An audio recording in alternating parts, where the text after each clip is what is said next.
ये मेरे प्रश्न का उत्तर नहीं। बोलो, कौन हो तुम? तुम तो महाज्ञानी हो, अनुमान तो लगा ही लिया होगा। अब मेरा परिचय भी जान लो। मैं इस समस्त संसार के एकमात्र स्वामी रघुकुल नंदन प्रभु श्री राम का दूत आंजनेय केसरी नंदन पवन पुत्र हनुमान हूं मैं।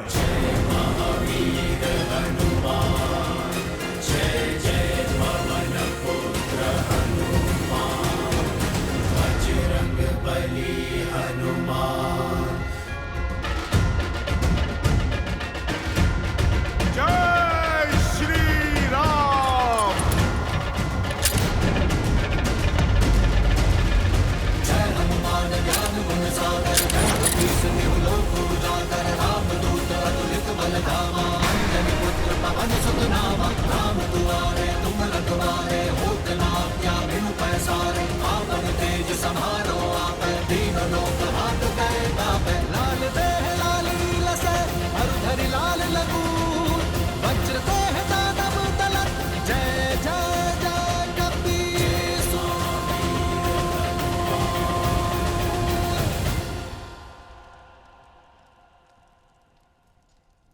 रावण, प्रभु श्री राम ने मुझे भेजा है तुम्हें एक अवसर देने के लिए। अपनी भूल सुधारो, माता सीता को लेकर उनकी शरण में जाओ, अपने पापों का प्रायश्चित करो, अन्यथा लंका पे आक्रमण होगा।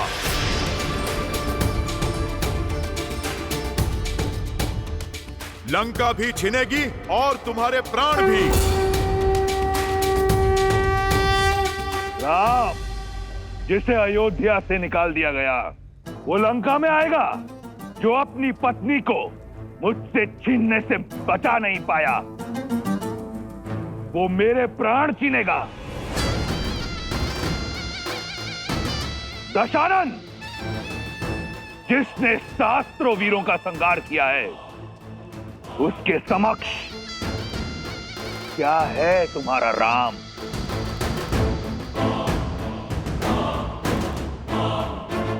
अनुमान था मुझे कि तुम नहीं जानते मेरे प्रभु श्री राम को। यदि तुम जानते तो माता सीता का हरण करने की भूल ना करते। इसीलिए मैं तुम्हें उनका परिचय देने के लिए आया हूं, ताकि समझ सको कि तुम क्या अपराध कर बैठे हो। ताड़का, सुबाहु, खरदूषण जैसे तुम्हारे महाबलशाली मायावियों को संसार से मुक्त करने वाले हैं मेरे प्रभु श्री राम।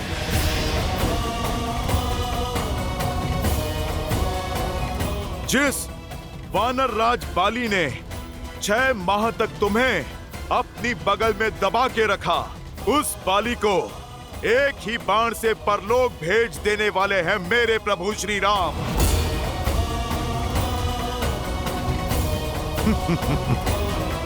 और शिव धनुष कांड को तुमसे अधिक और कौन जानता है रावण? तुम जिसे हिला भी ना पाए, प्रत्यंचा चढ़ाकर उसे ध्वस्त कर देने वाले हैं मेरे प्रभु श्री राम।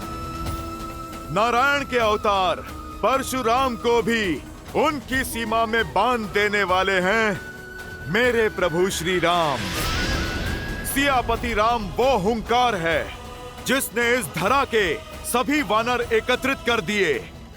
वो ललकार है जिनकी प्रेरणा से ये तुच्छ सा वानर 100 योजन का सागर पार करके इस लंका में चला आया। वो प्रताप है जिनकी भक्ति की अर्जित शक्ति से मैंने अक्षय कुमार जैसा महायोद्धा मार गिराया।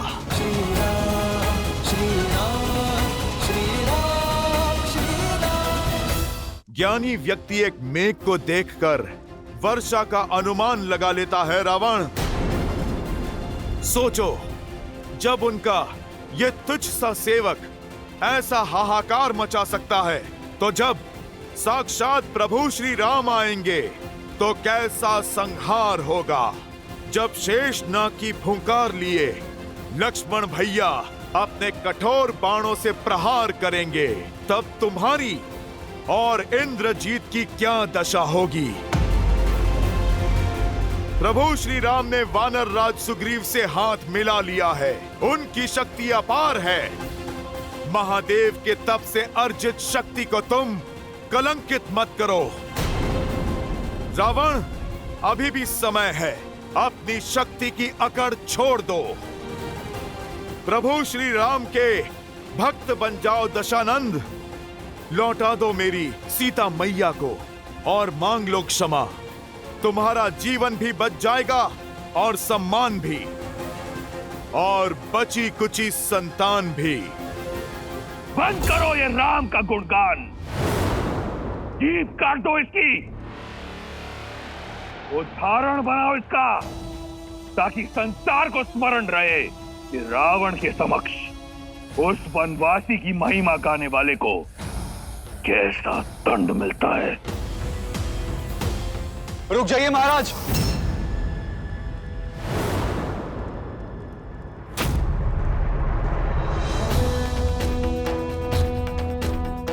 ऐसा अनर्थ मत कीजिए।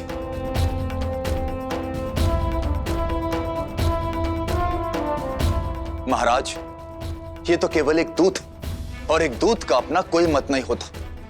वो तो केवल अपने स्वामी का मत सामने रखता, और किसी और के शब्दों के लिए आप उसकी हत्या नहीं कर सकते। इसीलिए एक दूत को दंड देना धर्म और नीति दोनों के विरुद्ध। चाचा श्री,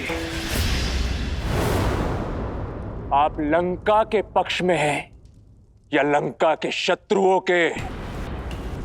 दूत संदेश पहुंचाया करते हैं, हत्याएं नहीं करते। इस उद्दंड वानर ने मेरे अनुज की हत्या की है। आपके अपने भतीजे की अत्यंत पीड़ादायी हत्या की है इस दुष्ट ने। आप तनिक मात्र भी विलंब मत कीजिए पिताश्री। राम के पास टुकड़ों टुकड़ों में जाएगा ये रामदूत। दूत की सीमा में हूं, इसीलिए मौन हूं। यदि रामदूत के स्थान पर मैया सीता का पूत आया होता तो कब का तुम्हारा काल बन गया होता। पूरी लंका, पूरे इस असुर कुल को भस्म कर दिया होता। ना संदेश, ना युद्ध, ना राजनीति, एक पल में न्याय कर दिया होता। मौन हो जाओ दंडी।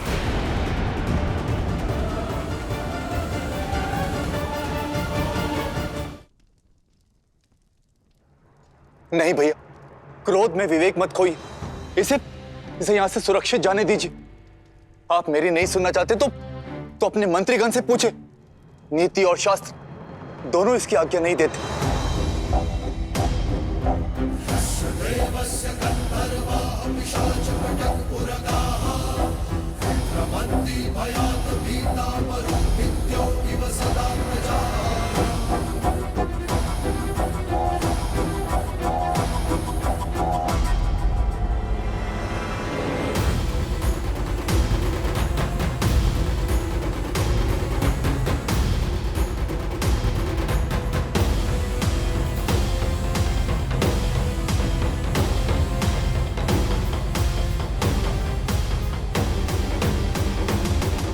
मन तो करता है कि अपने प्रिय पुत्र के प्राण हरने वाले के प्राण इसी क्षण हर लूं, परंतु जाने दूंगा तुम्हें।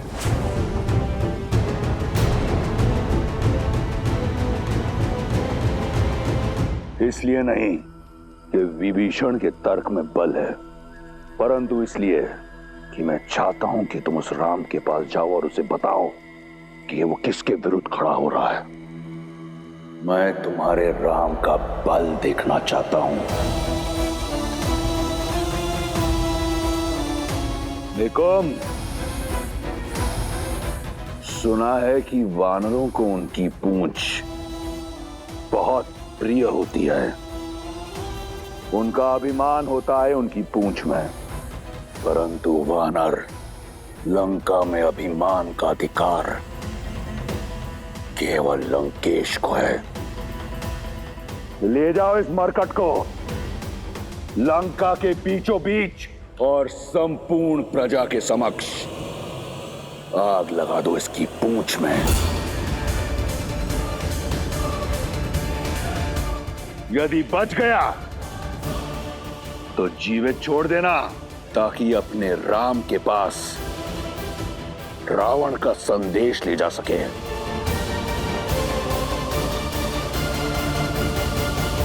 अवसर ही नहीं, आशा भी खो बैठे हो तुम रावण। अब तैयार रहना, मेरे प्रभु श्री राम आ रहे हैं। दुर्गम काज जगत के जेते, सुगम अनुग्रह तुम्हारे देते, और मनोरथ जो कोई लावे, सोई अमित जीवन फल पावे।